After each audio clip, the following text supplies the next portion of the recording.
ஏக்கா, வாழை கொலையெல்லாம் வாங்கிட்டு போகிறீங்க, சின்ன கொலையாக இருக்குது. உங்கள் வீட்டிலே கிட்டத்தட்ட ஒரு 10 பேர் இருக்காங்க. இந்த கொலை வாங்கிட்டு போனால் உங்களுக்கு தவையுமாக்கா? ஏ தம்பி, முதல்ல ஏத்தம் கொலைய பாருப்பா. நீ நினைக்கிற மாதிரி ஒட்டு ரகங்கள் கிடையாது. முன்னோர்கள் பாரம்பரியமா செய்த நம்மளுடைய நாட்டு வாழைப்பா இது. மணிக்கடையில் பார்த்தீங்களாக்கா, ஒரு கொலையே பார்க்கும்போது கிட்டத்தட்ட ஒரு 35-40 கிலோ இருக்கு ஏத்தங்க. ஒரு கா சாப்பிட்டாலே போதும் அக்கா. நமக்கு இன்னைக்கு காலையில் சாப்பிட்டா அன்னைக்கு ஃபுல்லாக சாப்பிடண்டா. இதை நீங்கள் கொலையை கொண்டு போகிறீங்க, ஒரு 5 கா சாப்பிட்டாலும் வயிறு நிறையாது. தம்பி, நீ சொல்றது ஒட்டு ரகம்ப்பா. நாட்டு காயில ஒண்ணு சாப்பிடக்கூடியது, அங்க 4 காய் சாப்பிட்டாலும் உனக்கு அந்த சத்து கிடைக்காதுல்லப்பா. இதுல இருக்க சத்து மத்த ஒட்டு ரகங்கள்ல இருக்கக்கூடிய காய்கள்ல இல்லப்பா. பளபளப்பா எப்படி இருக்கோ அதே போல நம்ம உடம்பும் பளபளப்பா இருக்கணும்னு நினைக்கிறாங்க. இதே இது நீங்க அந்த நாட்டு காயை பொறுத்தவரை பார்க்கும்போது கா சின்னதா இருக்கு, ஆனா அது உடல் ஆரோக்கியம் எவ்வளவு இருக்குன்னு இல்லையே மக்களுக்கு தெரிய வாய்ப்பு இல்லக்கா. கொலையை பொறுத்தவரை பார்க்கும்போது நீங்க எங்க இருந்து வாங்கிட்டு போறீங்க? எனக்கு தெரிஞ்ச ஒரு விவசாயிட்ட இருந்தாப்பா வாங்குறேன். இவர் யாருன்னா கேசவன் புதூரை சேர்ந்த ஆர் ஜான்சன் அப்படின்னு சொல்லக்கூடியவர். 2.5 ஏக்கர் நிலத்திலையும் நாட்டுக்காய் தான் நட்டுருக்காருப்பா.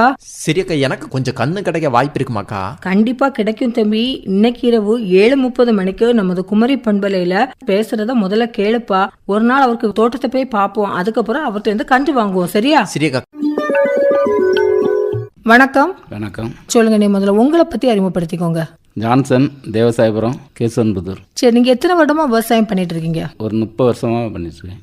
முழு நேர விவசாயி தானே, இல்லைன்னா வேற ஏதாவது வேலையும் பார்த்துட்டு விவசாயம் பண்றீங்களா? வேற வேலையில் இந்த வயிறு வேலையை தான் சில நேரங்களில் எங்களுக்கு வேலை இல்லாத டைமில் போவோம். இப்போ நீங்க 30 வருடமா விவசாயம் பண்ணிட்டு இருந்தேன்னு சொன்னீங்க. என்னென்ன விவசாயங்கள்லாம் பண்ணீங்க? ஏத்தன் வாழை நடுவேன், கீரை போடுவேன், வெள்ளரி நடுவேன். அப்படி நேரம் கிடைக்கிறது பொறுத்து. ஆனால் மெயினாக ஏத்தன் வாழை தான் நட்டுது. இப்பவும் ஏத்தன் வாழை நட்டுருக்கீங்க? நட்டுருக்கேன். இப்போ எத்தனை ஏக்கர்ல ஏத்தன் வாழை நட்டுருக்கீங்க? ஒரு 2.5 ஏக்கரில் நட்டுருக்கேன். ஏத்தன் வாழை உங்களுக்கு ஒரு நல்ல லாபம் தரக்கூடிய ஒரு வாழை தானே? ஆமாம், லாபம் கிடைக்கும்னா நம்ம செய்ய வேலை இல்லைன்னு போவாது. செய்ய வேலைக்கு கூலி கிடைக்கும், சில நேரம் லாபம் கிடைக்கும். ஒரு ஏக்கர்ல எத்தனை கன்று நடுவீங்க? ஒரு ஏக்கரில் ஒரு 1100 வாழை நிற்கும். 1100மே நமக்கு நல்ல பலன் தருமா? வெயில் அடி கிடைக்கும்னா கிடைக்கும். இப்போ நீங்க 1100 வாழை ஒரு ஏக்கர்ல நடுறதுக்கான வாய்ப்புகள் சாத்தியம் தானே? எவ்வளவு தூரம் இடைவெளி விட்டு நடுவீங்க ஒரு வாழைக்கும் அடுத்த வாழைக்கும்? 7 அடி.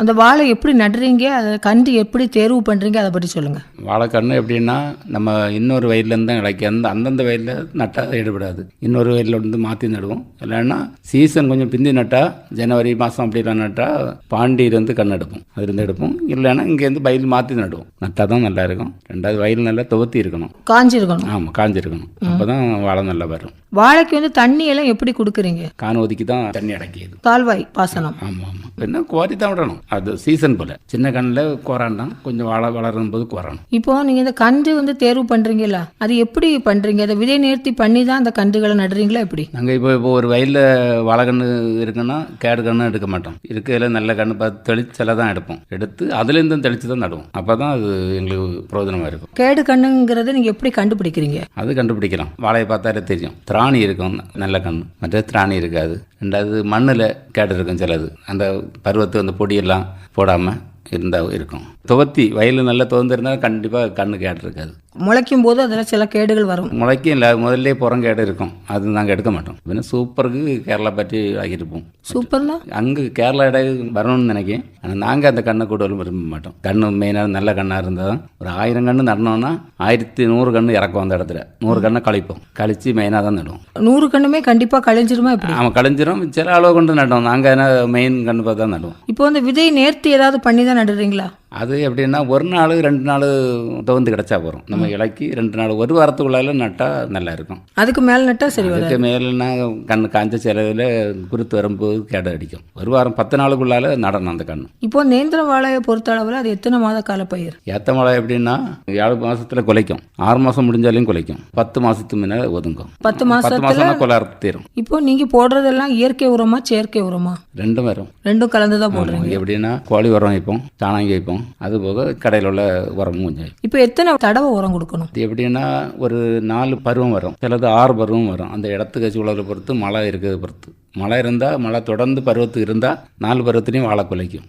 இல்லைன்னா 6 பருவம் வைக்க வேண்டியிருக்கும். தண்ணி எத்தனை நாளைக்கு ஒரு தடவை வாழையை பொறுத்த அளவில் நீங்கள் தண்ணி தேவைப்படும்? அது ஒரு வாரத்துக்கு ஒரு 8 நாள், சில நேரம் 10 நாள், சில நாள் 15 நாள் ஆகும். அந்த பருவத்தை பொறுத்து.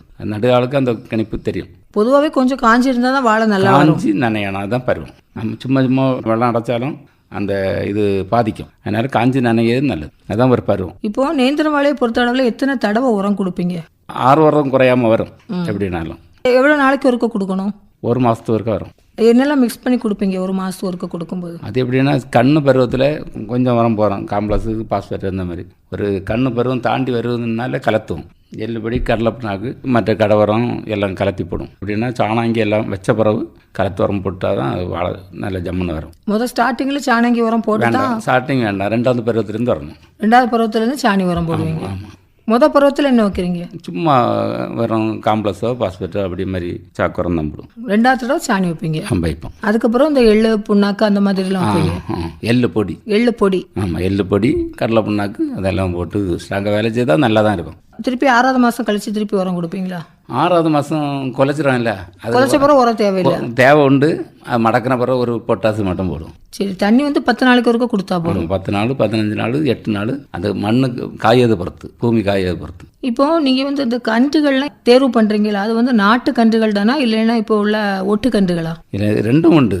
ஒட்டு கன்று வந்து 4 குடுவில், அது 1.5 வருஷம் வரை ஆகும். நாங்கள் நாட்டுக்கன்று தான் வாங்குவோம். இப்போ நாட்டுக்கன்று நீங்கள் போடும்போது அந்த வாழைகள் வந்து அந்த அளவுக்கு நல்லா வண்ணமாடு திராணிப்பாக இருக்குமா? ஓரளவில் இருக்கும். அந்த ஒட்டு கண்ணை மாதிரி இருக்காது. ஆனால் இதுதான் கேரளாவில் நல்லா விரும்பாவும் அந்த கண். இந்த நீளமாக இருக்கக்கூடியது இல்லை, இந்த கொலை நாட்டுக்கன்று சில நேரங்களில் தான் விலை போகும், சில நேரம் போகாது. ரோபஸ்டா கொலை மாதிரி ஒரு நீளமாக இருக்கும், ஆனால் பிரயோஜனம் இருக்காது. அதனால பொதுவாகவே நீங்கள் வந்து நாங்கள் நாட்டுக்கன்று தான் வாங்குவோம். நாட்டுக்கன்று நீங்கள் சொன்ன மாதிரி அடுத்த தோட்டத்தில் உள்ள கண்ணே மாட்டி நடுவீங்க, அப்படிதானே? மாற்றி நடுவோம். விலைக்கு வாங்கினா கிழக்குள்ள பாண்டி கன்று வாங்குவோம். அது நல்லா இருக்கும். நல்லா இருக்கும். அங்கே உள்ள மண்ணு மெயினாக நல்லா இருக்கும். அங்கே உள்ள கண்ணு நம்ம இடத்துக்கு நல்லா இருக்கும். அந்த மண்ணில இருந்து மாற்றி இந்த மண்ணுக்கு நடும்போது அது நல்லா இருக்கும். சரி, இப்போ நீங்கள் சொன்னீங்க இந்த கண்ணு வந்து நாங்கள் வந்து இப்படி மாற்றி நடுவோம்னு, ஒரு தோட்டத்துலேருந்து இன்னொரு தோட்டத்தில் இல்லை வெளியிலேருந்து வாங்குவீங்க. இப்போ விலைக்கு வாங்குவீங்கல்ல, அது எவ்வளோ ரூபாய் வச்சு ஒரு கண்ணு கிடைக்கும்? அது சீசனை பொறுத்து. அது சில நேரத்தில் 15 ரூபாயும் இருக்கும், சில நேரம் 10 ரூபாயும் இருக்கும், 8 ரூபாயும் கிடைக்கும். அந்த சீசனை பொறுத்து. நல்ல வேகமாக நடவு எல்லா இடமும் இருந்துன்னு சொன்னால் கண்ணு விலை கூட இருக்கும். சில நேரம் விலை இருக்காது. அந்த நேரம் 10 ரூபா 8 ரூபாய்க்கு கிடைக்கும். 15 ரூபா வரை போகும். அப்படி நீங்கள் ஒரு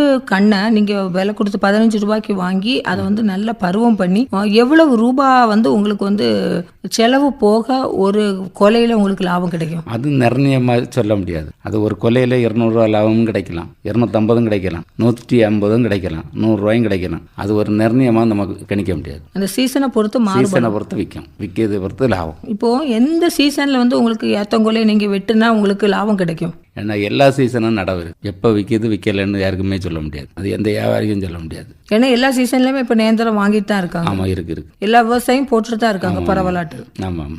ஒரு இடம் இல்லைன்னா இன்னொரு இடத்துலேருந்து வடகா வண்டியில் வந்துடும், கேரளாவுக்கு வந்துடும், குமரி மாவட்டத்துக்கு வந்துடும். எத்தனை வருஷம் வந்து கிட்டத்தட்ட நீங்கள் நேந்திரம் வாழை போட்டிருப்பீங்க? நாங்கள் வந்து 30 வருஷமாக நடக்கும். 30 வருஷமாட்டே நீங்கள் ஸ்டார்டிங்ல இருந்தே போட்டிருக்கீங்க. அப்போ நீங்கள் நேந்திர வாழை வந்து விவசாயம் பண்ணதுக்கும் இப்போ நேந்திர வாழை போடுறதுக்கும் அந்த அளவுக்கு வந்து உங்களுக்கு லாபங்கள் வந்து முன்ன மாதிரி இருக்குதா?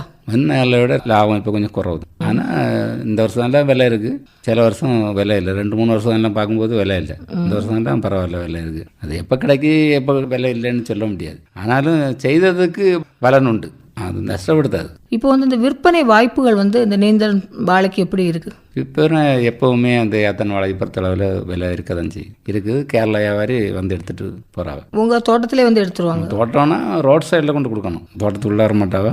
ரோட் சைடில் கொண்டு கொடுத்தாச்சுன்னா வலு நிறத்துக்கு எடுத்துகிட்டு போகும். இப்போ நீங்கள் சொன்னீங்க இது வந்து நம்ம நாட்டு கொலையானனால ரொம்ப வெயிட் வந்து நம்ம மற்ற ஒட்டு காய் மாதிரி இருக்காதுன்னு சொன்னீங்க. ஒரு கொலை வந்து நம்ம நார்மலாக வந்து எவ்வளோ வெயிட் இருக்கும்? 10 கிலோ இருக்கும், சிலது 8 கிலோ இருக்கும், 12 கிலோ இருக்கும். நாட்டுக்காயும் சிலது ஒரு 13 கிலோ எல்லாம் இருக்கும், 15 கிலோயும் இருக்கும். நிரந்தரமாக ஒரு 10 கிலோ 8 கிலோ வரும் சாதாரணமாக. ஆமாம். இப்போ நீங்கள் அதிகபட்சமாக உங்கள் தோட்டத்திலிருந்து இந்த தடவை பரவாயில்லை, இந்த கொலைகள் வந்து இவ்வளோ வெயிட் இருக்குது அப்படிங்கிறத வந்து நீங்கள் ஃபீல் பண்ணியிருக்கீங்களா? ஆமாம், வெயிட் இருக்கதாச்சு. அது எவ்வளோ வெயிட் இருந்திருக்கு உங்களுக்கு அதிகபட்சமாட்டு? எங்களுக்கு எல்லாம் பார்க்கும்போது ஒரு சராசரி பார்க்க நேரம் ஒரு 9 கிலோ கணக்கு பண்ணியிருக்கும். 10 கிலோ இருந்தால் நிரந்தரமாக 10 கிலோ இருந்தால் 9 கிலோ விடும். ஏன்னா அந்த தண்டுகள் எல்லாம் கழிச்சு போய் 1 கிலோ கழிப்பாங்க. ஆனால் 10 கிலோ கான்ஃபிடென்ட்டாக இருந்திருக்கு எப்போவுமே? இருக்கும். வேலை செய்யறதை பொறுத்து அதோட சிம்பிளாக உள்ள வேணும் உண்டு, அதோடய மேலே கொலை விட்டு காலம் உண்டு. பருவம் பண்ணுறதை பொறுத்து நமக்கு அந்த கொலைகள் வந்து நல்ல திராணிப்பாக இருக்கும். ஆமாம். சரி, இப்போ நீங்கள் உங்கள் தோட்டத்தில் வந்து இந்த நேந்திரன் பழம் தான் ஃபுல்லாகவே போட்டிருக்கீங்களா அல்லது வேற பழங்களும் கலப்பின பழங்களும் சேர்த்து போட்டிருக்கீங்களா? இல்லை, கலப்பு போட்டால் எடுபடாது. இது என்ன ஒத்து ஒதுங்கும், ஒத்து கொலைக்கும், வெட்டி ஒதுங்குறதும் ஒத்து ஒதுங்கும். இப்போ ஒரு தடவை நீங்கள் நேந்திரன் போட்டு அடுத்த தடவை அதே பயிர் தான் பண்ணுவீங்களா இல்லை மாற்று பயிர் பண்ணிட்டு அப்புறம் நேந்திரன் வாழை போடுவீங்களா? மாற்று பயிர் சில நேரங்களில் 2 மாதம் சும்மா போட்டிருப்போம், சில நேரம் உடனே நடும், அந்த இடத்துக்கு வசதியை பொறுத்து. இப்போ மாற்று பயிர்னா என்ன மாற்று பயிர் போடுவீங்க? மாற்று பயிர்னா வெள்ளரி போடுவோம், கீரை போடுவோம், அதாவது இந்த ஊடு பயிர் தான் போட முடியும். சில நேரங்களில் வயல் மரிச்சினி போடுவோம், அந்த இடத்துக்கு போக்க பொறுத்து. பண்ணி இலையானா போட முடியாது. உங்களுடைய இடம் வந்து மலை சைடு உள்ளதா? இப்படி மலம் சரி. வாழையை தவிர வேற என்னென்ன விவசாயம் பண்ணிட்டு இருக்கீங்க? விவசாயம் பார்க்கும்போது வீட்டுக்கிட்ட கொஞ்சம் செங்கோரக மாவு, அந்த மாதிரி தெங்கு, அந்த இதோட எங்கள் விளையாடல பார்த்து. ஆனால் முழுசாக மெயினாக பார்க்குறது வந்து வாழை தான். வாழை. அப்புறம் நீங்கள் இந்த கீரையை நடுவேன்னு சொன்னீங்களா? கீரை வந்து என்ன மாதிரியான கீரைகள்லாம் நடுவீங்க? கீரை சோத்த கீரை நடும், சிவப்பு பச்சை தென்னங்கீரை. அது எத்தனை மாத கால பயிர்? அது ஒரு 45 நாளுக்கு முன்னே பிடிங்கிறோம். 40 நாள்லேயே ஒரு 25 நாள்லேயே பிடுங்குறோம். அதுக்கு முன்னே கிளச்சி கொத்தி எடுத்து அதை பக்குவப்படுத்தி வைக்கணும். வச்சுட்டு கீரை விதைச்சாச்சுன்னா 25 நாள்லேருந்து அதுக்குள்ள உரங்களை எல்லாம் முதல்ல மண்ணிலே தாக்கணும், மண்ணிலே போடணும். இப்போ இந்த ஒரு தடவை நீங்கள் சொன்ன மாதிரி நேந்திரன் வாழை போட்டுட்டு அதே இதை அந்த இடத்த வேஸ்ட்டாக போடாமல் அந்த கீரையை போட்டு சாகுபடி பண்ண அனுபவம் இருக்கா? பலன் எடுக்கலாம். சரி, இப்போ நீங்கள் வந்து 2.5 ஏக்கர் போட்டிருக்கீங்க. இப்போ உங்கள் ஒரு வயல் வந்து ஒரே நிரப்பாக ஒரே இடத்துல தான் இருக்கா, வேற வேற இடங்கள்ல மாறி மாறி கிடக்கா? எனக்கு ஒரு 2-3 இடத்துலயே தான் இருக்குது. அப்போ அங்கோல கண் எடுத்து இங்கே நடுவீங்க. அப்படி. இப்போ இந்த வாழைக்கு பக்கத்தில் வரக்கூடிய பக்க கண்ணுகள் வந்து இப்போ நிறைய கண்டுகள் இருக்கும்ல, ஒரு 4-5 கண்ணு. இந்த 4-5மே உங்களுக்கு வந்து வச்சா அது வந்து பலன் தருமா, இல்லைன்னா அதில் வந்து தரமான கண்டுகளை நீங்கள் தேர்ந்தெடுத்து வைக்கிறீங்களா? அதில் தரமான கண்ணை எங்களுக்கு விருப்பமான கண்ணை தான் எடுப்போம். பாக்கி கண்ணை கேரளா பற்றில விற்றுரும், அவங்க வாங்கிட்டு போவாங்க.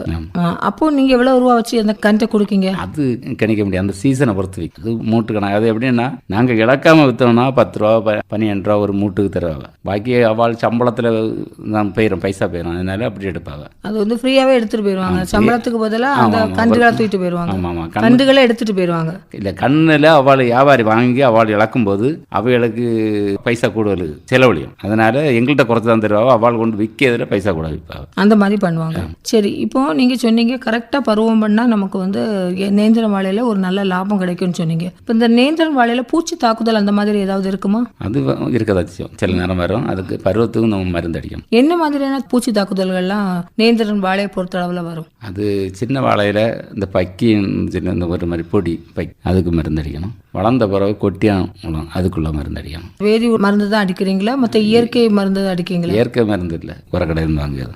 வேளாண் அலுவலகத்தில் போய் ஏதாவது ஆலோசனைகள் அந்த மாதிரி ஏதாவது கேட்குங்களா? கேட்கலாம், ஆனால் சில நேரங்களில் வாய்ப்பு இருக்காது, இங்கேருந்து தான் வாங்குவோம், கடையிலேருந்து வாங்குவோம். இல்லை, அங்கே போய் நீங்கள் அதுக்கான பயிற்சிகள் அந்த மாதிரி முகாம்கள் இதெல்லாம் போடும்போது அதிலெல்லாம் கலந்துக்கிட்ட அனுபவங்கள் உண்டா? அது கூடுதலாக இல்லை. இன்னும் எங்கள் அனுபவத்தில் போயிட்டுருக்கு, நாங்கள் ஒரு காலம் துவக்கலை, நல்லா தான் இருக்குது. ரொம்ப நன்றி. நன்றி. நேயர்கள் இதுவரை நேந்திரன் வாழை சாகுபடி நேர்முகம் கேட்டீர்கள். பங்கேற்றவர் கேசவன்புதூர் ஆர். ஜான்சன் அவர்கள். உடன் உரையாடியவர் ரதி அருண்குமார்.